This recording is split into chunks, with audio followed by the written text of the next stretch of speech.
nation on the world stage. And when they put on the glitz, it's the kitchens that keep the cogs turning.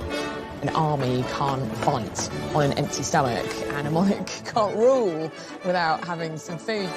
It's the engine oil for the engine that is the British royal family. We open the door on life in the royal kitchens and get the inside scoop from the royal chefs. Working for the Queen was amazing. Cooking for kings and queens and presidents. They reveal the do's. Finger sandwiches, cut into 4, minus the crust. And don'ts.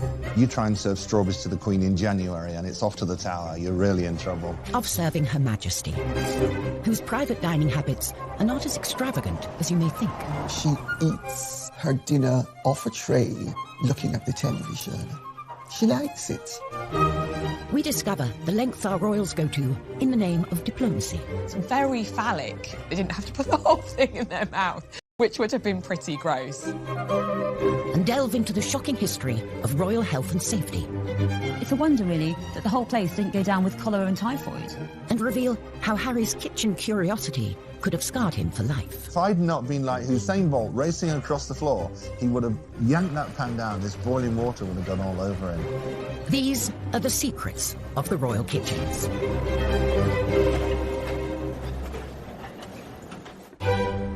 Buckingham Palace, the monarch's official HQ and hub of royal engagements.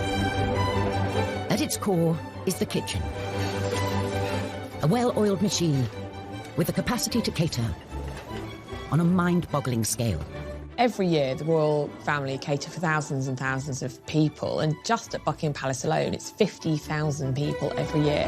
They have this convening power. They bring people together. And a lot of the events at which they do that, food does play a key role. This dinner is always an opportunity for us to come together as friends. With so many mouths to feed, it's no surprise that the royal shopping bill is eye-watering. In 2018, the royal family spent £1.6 million on food. That food will be food for garden parties, will be food for guests who are visiting that the Queen is entertaining. It'll be for the tea that she gives the Prime Minister at their weekly audience. It's a huge amount of money, and, you know, most people's weekly shop is, you know, £50, £100 down the supermarket. It is an extraordinarily little sum for the premier monarchy in the world. And for us to have spent so little money on food shows how completely efficient and streamlined Buckingham Palace and Windsor Castle have become. It's the highlight of any state visit, of a visiting head of state to the UK. It's kind of the centrepiece, really. It's a very lavish affair, and preparations will start months before. A glittering state banquet, an occasion fit for the head of state of one of our closest allies. The Queen, of course, as head of state, has a hugely important role in a state visit and a state banquet. Unlike in the United States, the British head of state is not limited to 2 terms of 4 years. And the banquet it's an incredibly sort of personal aspect of the visit to her. I certainly know that the Queen has personal involvement in the menu. She consulted and collaborates with her chefs. One of those chefs was Darren McCready, who worked in the royal kitchens for 11 years. Working for the Queen was amazing. Cooking for kings and queens and presidents. When the Queen was holding a state banquet, it was his job to create a menu for the VIP guests. The first thing they take into account is, are there any allergies? Do they not eat shellfish? Does the president not eat broccoli? It's to show the best of British, locally sourced, something that's quite fresh and quite light. They'd only use seasonal fruits in the summer, only use asparagus the right time of the year. Nothing really was imported. And if possible, something off the estate, maybe some salmon from Balmoral or some venison from Sandringham. That attention to detail is selling brand Britain. So both the way it's prepared and what it is speaks volumes. The 4 courses for the state banquet. There's the starter, which is always fish, the main course, which is always meat, and dessert is a fruit course, and then coffee and petit fours. Darren and his team had their work cut out, making over 600 plates of food for 170 guests. You started at 6 in the morning, and it was usually 11 o'clock at night by the time you finished. But efforts did not go unnoticed. The reward for all those long hours were 2 miniatures of gin, so you could have a gin and tonic. And that was a thank you from the Queen. When are we supposed to drink a gin and tonic? Not while you were cooking. Before the food is dished up, the table must be laid. The places are measured meticulously, a measuring stick is used. There's 18 inches of space between the centre of one plate and the centre of another. You don't have much space, so you can understand why they try to consolidate each setting. You've got the forks on the left, the knives on the right. The exception to that knife on the right rule is the little bread knife. In restaurants, you're probably used to seeing it actually on the plate, but for state banquets, they've decided to set it above the bread plate like so. There's even a secret system to prevent the Queen's food being tampered with. After everything is plated up, a page chooses at random one of the plates to be served to Her Majesty, so that if anyone guest food is served, there are strict rules about how it's eaten. You do not sit down until the Queen sits down. When she starts eating, then you start eating. And traditionally, you would have to finish eating by the time the Queen would finish eating. So in years gone past, you know, courtiers would be kind of desperately trying to eat their food quite quickly. Queen Victoria was a famous gobbler, so people would often not be finished by the time she was finished, so they had to gobble their food as well. In Western culture, a lot of our dining etiquette is put in place to minimise the awareness that we are eating. It's small mouthfuls, a straight back, hands in the lap when we're not eating. And so with the royal family, they follow these rules in order to focus on building the rapport with the visiting dignitary that's sitting next to them. And for the diners, there are unspoken rules about who you talk to and when. If the Queen is talking to the guest on her right, which will be the visiting head of state, then the other female guests will talk to the person on their right. And then when the Queen switches, then the ladies switch and talk to the person on their left. And certain topics of conversation are firmly off the table. Politics is a good thing to avoid. Money is another good thing to avoid. And sex is another good thing to avoid. But just because you can't talk about sex doesn't mean you can't flirt. And to wash all that splendid food down, there's an array of drinks to hand. But they also come with a set of rules. The glasses that is closest to you is the glass that is used first. A champagne flute for the toasts. Then the smaller of the wine glasses is for white wine, generally with the fish course. Then a larger wine glass for the red wine, for the main course. And then a small glass for port. And then you have your water glass, and that's always detached from the other glasses because that glass stays on the table throughout the meal, whereas the other glasses will be cleared as the banquet progresses. Despite intimate knowledge of the rule book, things can still go.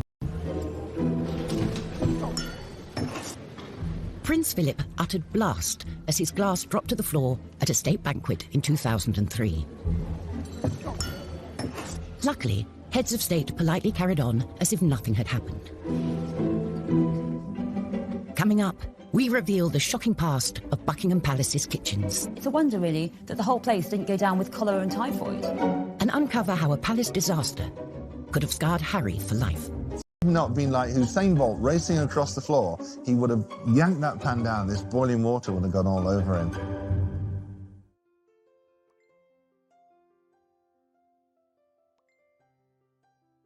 Kitchens are a buzz of chefs preparing food and drink for the royals throughout the day. It's 7:30 a.m., the kitchen's first task of the day, the royal cuppa. She only drinks Earl Grey, no milk, no sugar. The Queen doesn't make her own tea. She has a special coffee room. They make all the teas and coffees. But she would actually pour her own tea when she was eating breakfast on her own. All food created in the royal kitchens is overseen by the Queen. The Queen has a royal menu book that's completed by the chef, and the chef does 3 days menus, and that gives us enough time to get all the produce in and prepare it. And when the menu book goes up to the Queen, she puts a line through the dishes that she doesn't want. She has a HP pencil, and she'd tick one or add something that she would prefer. If she's out for dinner, she puts a line through the page, and if she's got guests coming, she'll put 2 or 3, so we know that she's entertaining.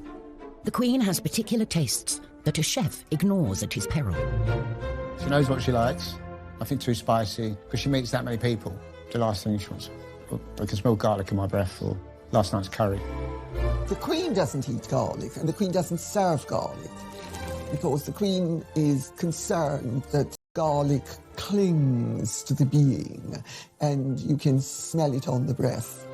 If food is offered out of season, heads will roll. You try and serve strawberries to the Queen in January and it's off to the tower, you're really in trouble. 9 a.m. and it's time for breakfast. Typical breakfast for the Queen would be in her own sitting room. She'd have some hot tea and then a bowl of cereals from a plastic Tupperware container. It might have been served on a silver tray in, lovely porcelain, but it was still kept in Tupperware containers, just like in anyone else's kitchen back at home. Prince Charles has a very particular breakfast routine as well. Whenever the Prince of Wales came to stay with the Queen, he always arrived with a hamper of his own produce. And in the kitchen, we'd have jars of bottled plums from the Highgrove Garden. The instructions were to put 2 plums and a little juice into the bowl and send it in to him for breakfast. I'd send in 2 plums and he would make 1, so they'd come back out after breakfast and I'd put the other plum back into the jar and save it. So one morning I thought, OK, he only eats 1 for breakfast, so I just put 1 plum in the jar and sent it out into the dining room. And the footman came through and said, His Royal Highness said, can he have 2, please? So I had to keep sending 2 in every morning. This wholesome breakfast is a far cry from Queen Victoria's morning spread. It was famously elaborate. It included things like lamb chops, fowl, tongue, eggs, bacon, potatoes. She just went for it, and it's no surprise that she... The current Queen is more likely to enjoy rich pickings at lunchtime, especially at Balmoral. Balmoral affords recreation as well as relaxation. Hunting, shooting and fishing. There's trout in the streams nearby and salmon at the right time of the year. And when they get a good catch, the kitchens spring into action, cooking a lunchtime dish of grilled fillet of salmon with a watercress sauce, one of the Queen's favourites. And royal chef Des Sweeney was the man to do it. The salmon would have been caught in the River Dee behind Balmoral. Des worked as the Queen's chef for 3 years. This is a smallish salmon. It's about £5 in weight. It's a bit of a go-to safe dish, one that the family enjoy, one that she likes to present to guests. The Queen's guests would fish for salmon. Staff were allowed to fish. If they caught one, they would offer it to the Queen, who would politely decline.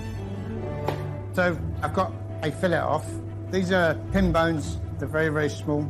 And if you're doing a large amount of salmon for like a state banquet, it's a very tedious job. A few years ago, when the Queen Mother was alive, unfortunately she got a fish bone stuck in her throat. Traditionally, you swallow bread, and bread will take it down. But this day, it didn't work, so they had to get her to the hospital quite quickly, apparently. It wasn't me. So here I'm just taking the skin off the back of the salmon, and then we just portion it up. The Queen famously hates waste. From the tail ends, we make fish cakes that go down to staff, or that would go to breakfast dish. The Queen eats very sensibly, really. Meals at a regular time. She doesn't have big meals, doesn't have late meals, and it's really good for your metabolism to live like that. So it's been filleted, lightly oiled, and I'm just going to grill it very simply. We make a few portions, normally 1 spare, just in case the worst happens, we drop one, or the tray gets spilled, or something like that. The Queen is particular about sauces, so Des has to ensure it's totally lump-free. Generally, the sauce has to be sort of processed so it's very fine. Quite often it'll be strained. So for plating up, I'm going to use some Norfolk Samphire, just on the bottom, just gives it a little texture. So there you have a grilled fillet of Balmoral salmon, watercress sauce, a light lunch fit for a Queen. So with the Queen's lunch sorted, it's time to feed the corgis. And it's anything but a dog's dinner. They had their own menu. One day lamb, one day chicken, one day beef. And we'd have to make sure that all of the meats we cut into very, very fine dice, a brunoise, so that there were no bones in there, because we couldn't have the royal corgis choking. It's 4 o'clock, and we can reveal the Queen's favourite form of refreshment. The absolute sacrosanct part of the Queen's day, she loves afternoon tea. Can I just have a little milk? Actually, I think it's very instructive that when Meghan, Duchess of Sussex, first met the Queen, it was at afternoon tea at Royal Connection. Catherine of Braganza, wife of King Charles II, brought tea to England from her native Portugal. She drank it daily, and fashionable upper-class ladies flocked to copy her habit. Nowadays, tea drinking often accompanied by some delicious tidbits, remains a traditional afternoon treat for the royals. Finger sandwiches, so like the cucumber, smoked salmon, cream cheese. 9 to 4, minus the crust. And then you turn them on the edge and you cut the edge off. So they look like little 50p pieces. And that was how they're presented. Scones every day and some sort of small cake. The Queen does have a sweet tooth. Anything with chocolate in. She particularly likes a chocolate biscuit cake, which is made with McVitie's biscuits. And quite a sweet nod in time spent with his granny. Prince William, actually, for his second wedding cake, chose a chocolate biscuit cake to be served alongside the official kind of fruit cake that he had when he got married to Kate, because he remembered this chocolate biscuit cake from having tea with his granny. Even when it comes to sweet treats, the corgis are not left out. She'll often take one of the scones and just crumble it onto the carpet so that a corgis, a royal corgis, can enjoy afternoon tea with her. Another royal who's reported to enjoy an afternoon tidbit is Prince Charles, although he is said to have rather precise requests. There's a great story about how he likes his eggs at 4 minutes exactly. So the kitchen staff frequently has several pots of eggs boiling, so that when he does come in after a day's hunt, there's one egg that's been boiled at precisely 4 minutes that he would like to eat. His head of communications has absolutely denied this story. Often when we hear stories about lavish demands from the royals, sometimes staff are anticipating what the royal might want. He might not even know that there were, 4 different pans of water on the boil with all these eggs being prepared just in case. 7 p.m, it's gin o'clock. When you are the head of state of 16 countries, you might feel the need for a stiff drink. A drink was gin and Dubonnet. On a big function, there would always be gin and Dubonnet on most of the trays, just in case. She'd have to put her hand up and say, "Can I get a drink, please?" When she's off duty, there is reportedly one element of the Queen's private dining that may feel familiar to many of us. She eats her dinner off a tray, looking at the television. She likes it. It's homely, it's cosy, it's comfortable. And to polish off dinner... Most days, there'd be a fruit bowl go up. Queen was a big fan of fresh fruit, especially stuff that was grown locally. And eating fruit has a particular method.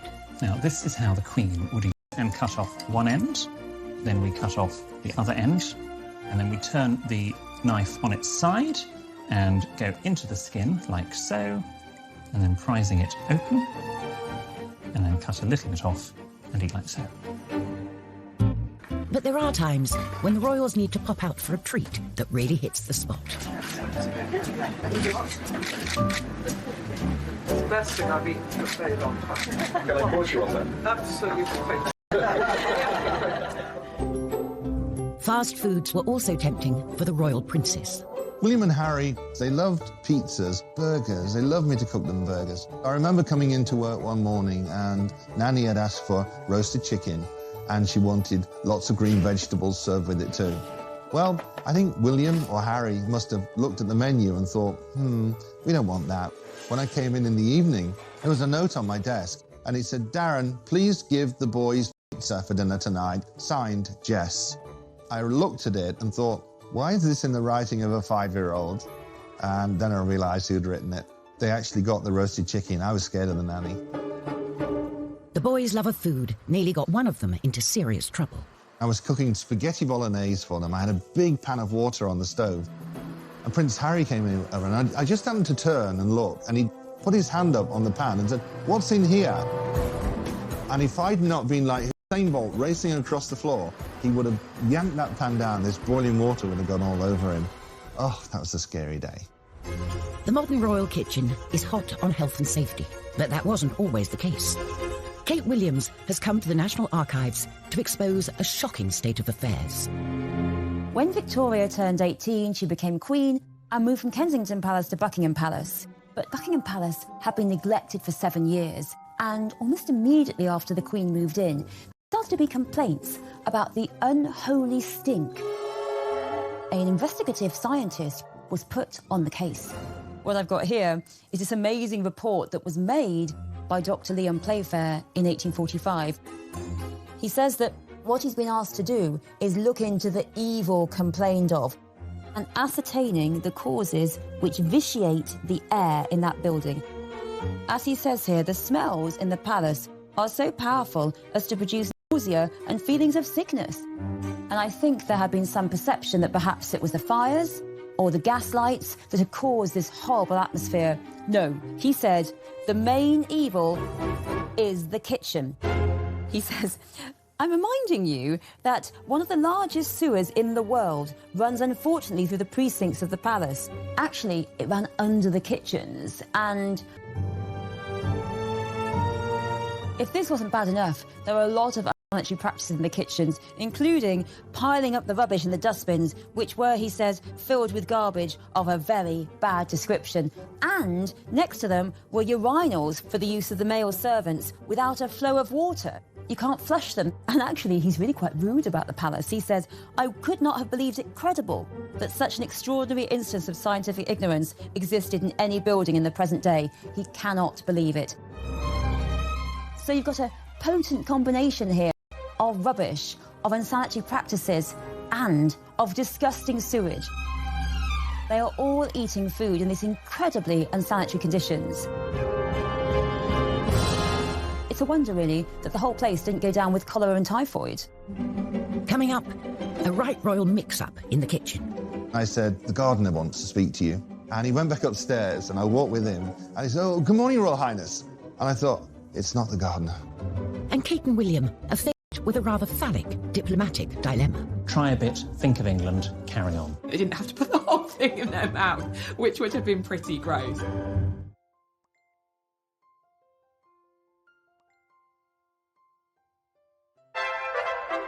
If you want to discover what's in the royal kitchen cupboards, look no further than the list of warrant holders. Royal warrants are essentially a mark of recognition to businesses that have supplied goods or services to either the Queen, the Duke of Edinburgh or the Prince of Wales. More than 100 of them are food and drink businesses. Everything from companies who make baked beans, fishmongers, to champagne producers. Kellogg's has a royal warrant, Schweppes has a royal warrant, Cadbury's. Fortnum & Mason has been filling the royal shopping trolley since the 18th century. They say that Fortnum & Mason is the royal grocer. It was a sweet stall that was a focus for the duchesses.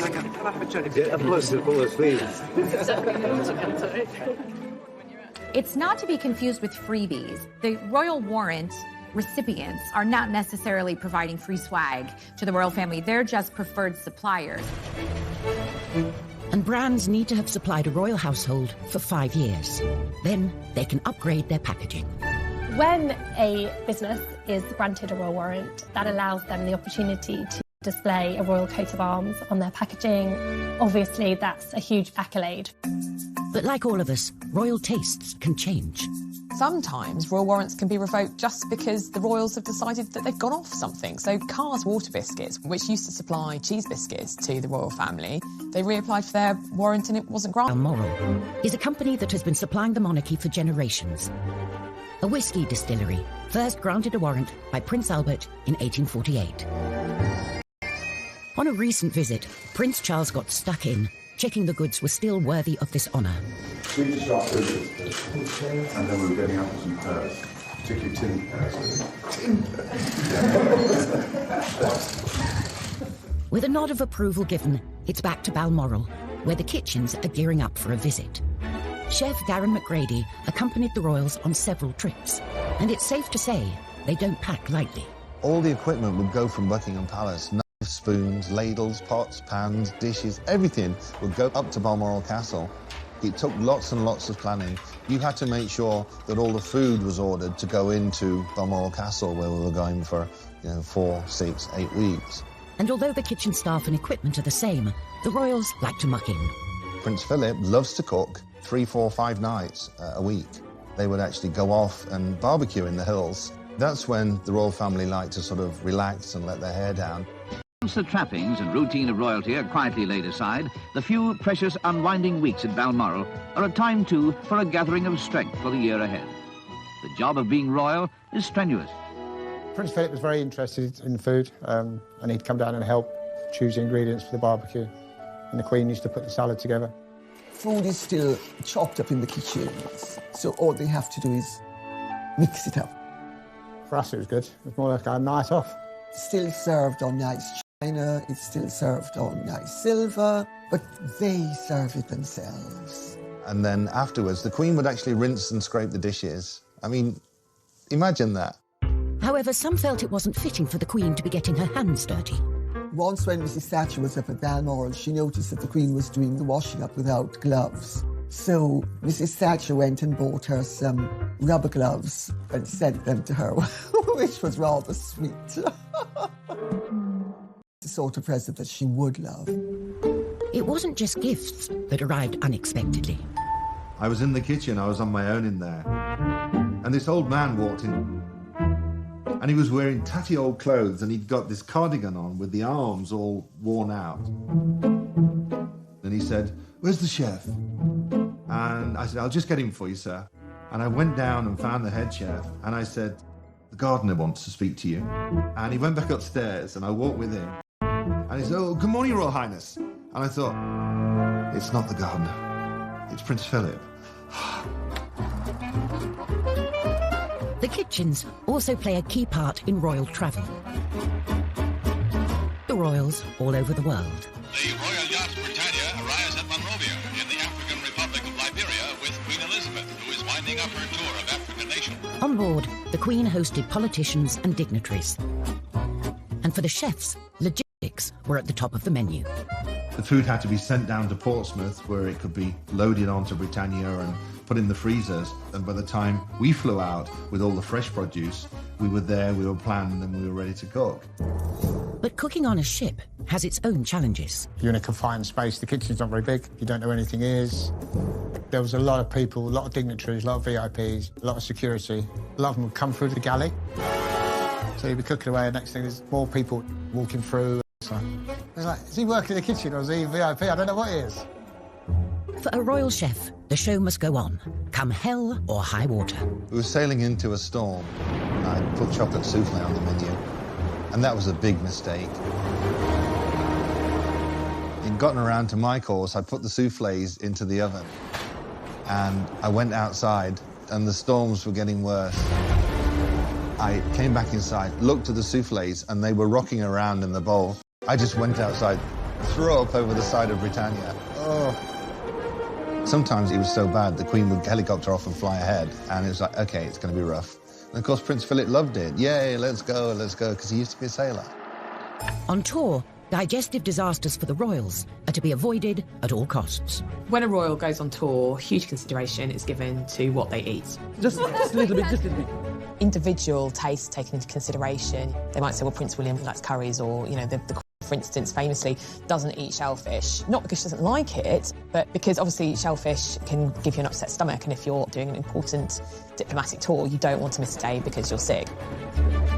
She takes her bottled Malvern water, and that's all she drinks. Sometimes food and drink can prove to be a diplomatic challenge. Now a coconut shell is handed to the Queen for the ceremonial drinking of the kava. She often has to eat things that she might not privately wish to eat. Here, the mixing and drinking of the kava is of the greatest importance. But she does it because she's very dutiful and she doesn't want to offend her hosts. To the Western palate, the taste is, well, unusual. When our younger royals have been faced with unfamiliar delicacies, they don't always maintain their composure, as Emily Andrews witnessed. When I was on tour with William and Kate in 2016 in Canada, we were at this lovely kind of presentation of seasonal Canadian produce. Sun was shining, Kate was looking gorgeous. I was like, oh, this is lovely. Phallic looking, kind of long tube and kind of a bulbous part at the end. It's a delicacy and you eat it. And so Kate and William were kind of going around the stalls and we were all as pressed, kind of waiting for them to present it, this geoduck clam, and what would they do? And bless them, they both tried it.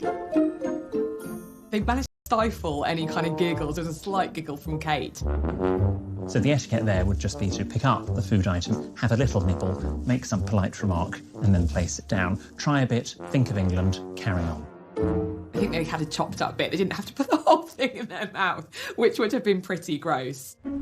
Coming up, when Meghan came under fire for promoting her favourite fruit. They are involved in the exploitation of workers abroad, and how dare she promote the consumption of avocados. And a greedy king's artery-clogging meat feast. It looks like what might happen to us post a nuclear Armageddon. You're not going to make me try and eat this, are you? Definitely are. So gross.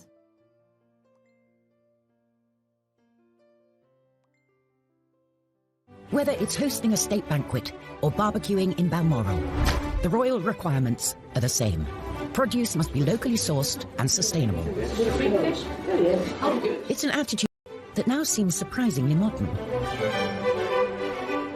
They were long into seasonal food, long before high street, supermarkets, restaurants, because they understood the produce and where it came from.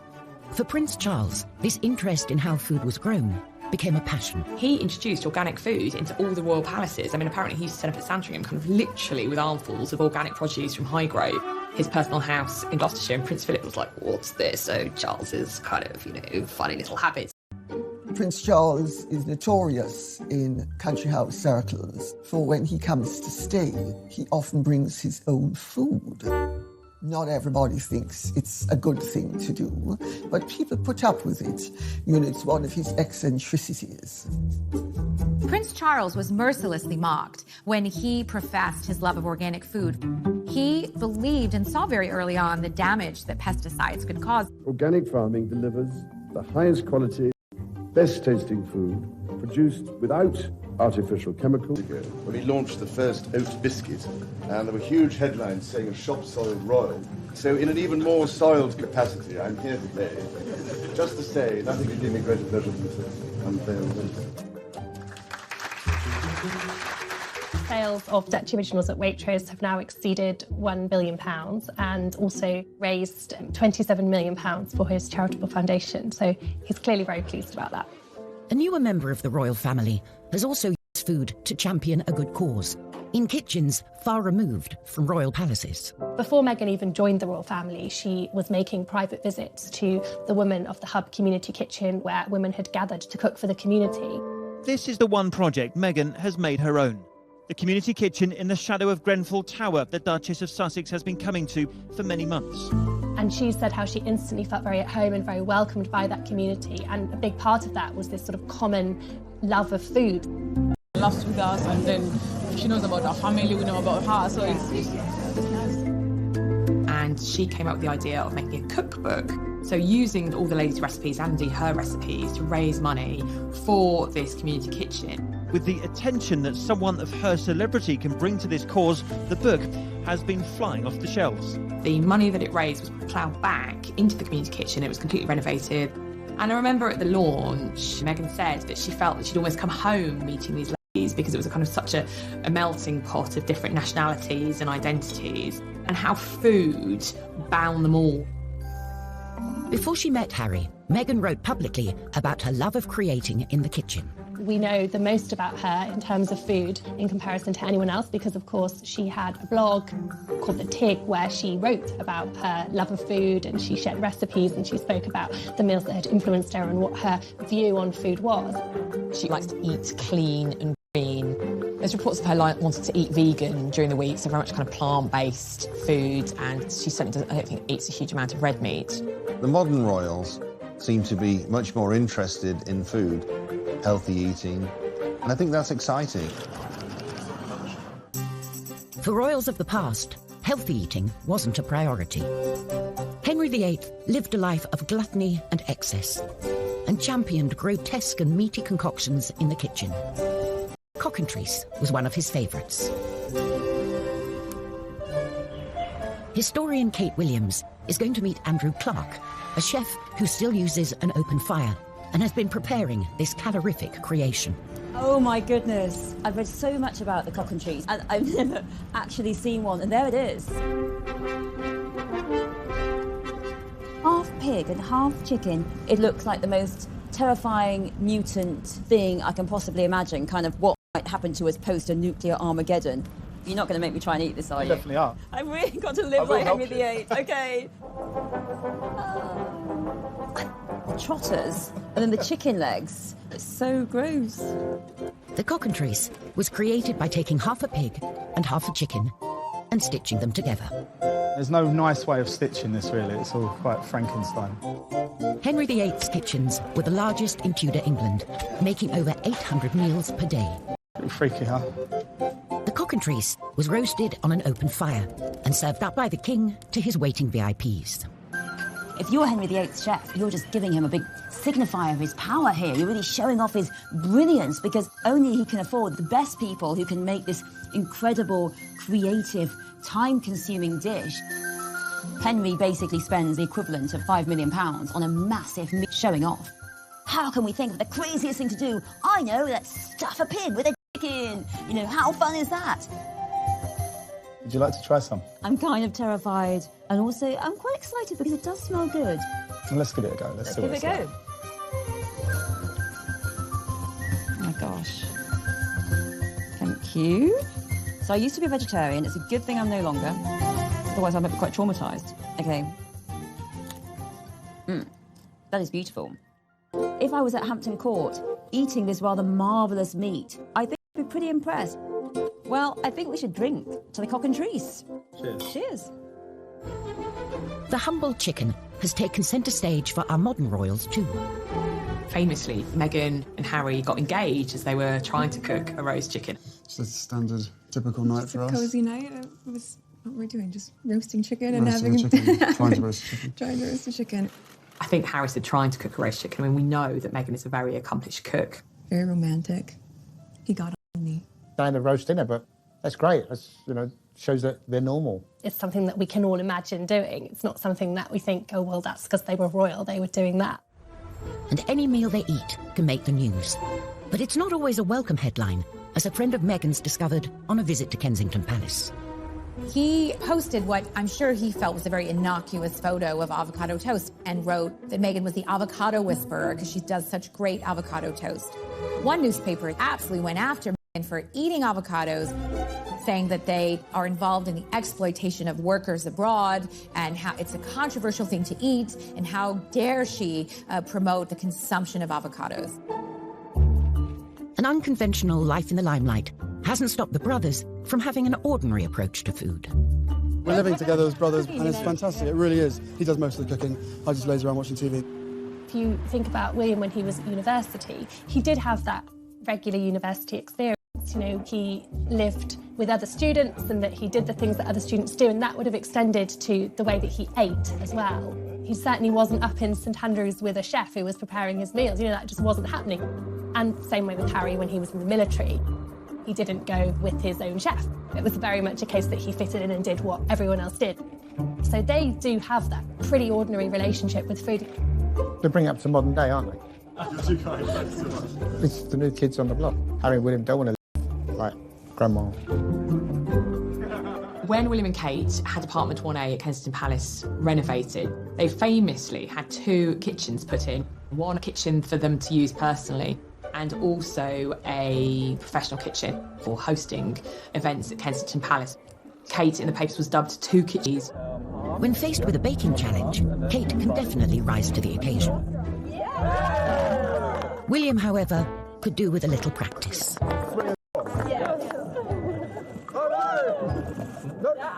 Like that. It sort of looks like a pretzel.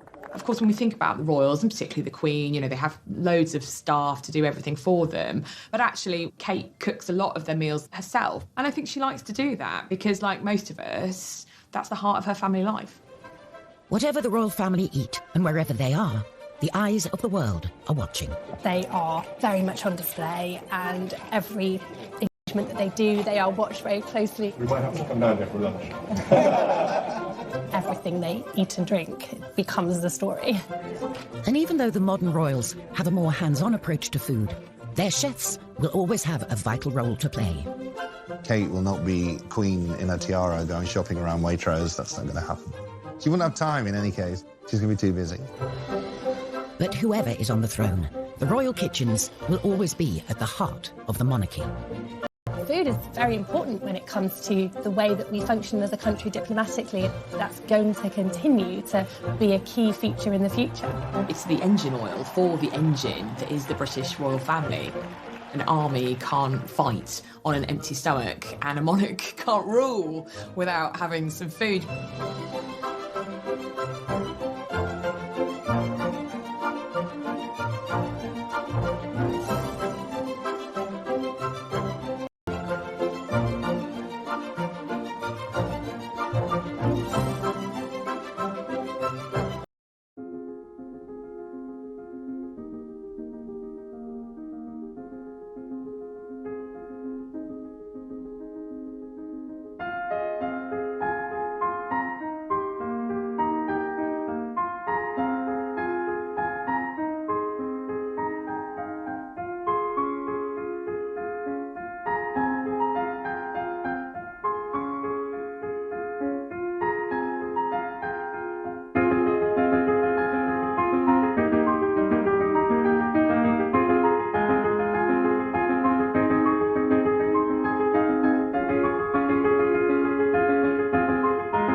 By the time the Queen would finish eating, so in years gone past, you know, courtiers would be kind of desperately trying to eat their food quite quickly.